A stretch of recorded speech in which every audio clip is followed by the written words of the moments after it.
Jau 7. gadu pēc kārtas noskaidrots Latvijas pārdošanas guru. 1162 cilvēku konkurencē pirmo vietu izcīnījis Nauris Ligeiks, kurš ikdienā strādā kompānijā Saint-Gobain celtniecības produkti. Internetā redzēju, kad ir tāds guru. Interese bija liela.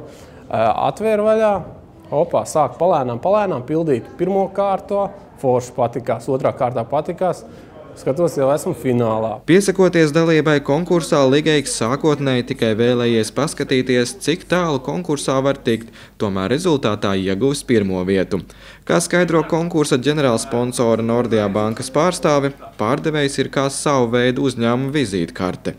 Mēs kā banka atbalstam viennozīmīgi gan pārdošanu, gan arī pārdevēju profesiju kā tādu, jo mūsuprāt gan pārdošana, gan pārdevējs ir ļoti svarīga biznesa sastāvdaļa. Konkursa finālā piedalījās 10 labākie pārdevēji, kas noskaidrot iepriekšējās 3 kārtās. Finālā žūrijas acu priekšā pārdevējiem bija jāizspēlē 2 situācijas – jānotirgo zemes gabals un jāpārdod reklāmas laukums. Situācijas visiem bija vienādas.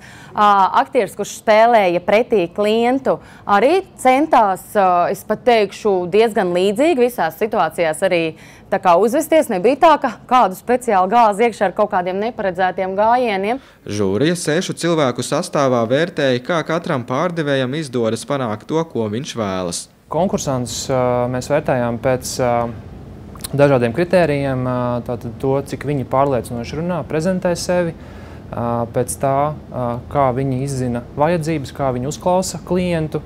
Tātad arī ļoti svarīgi bija tas, kā viņi virza klientu uz lēmumu, un tātad arī tas, kā strādā ar iebildumiem.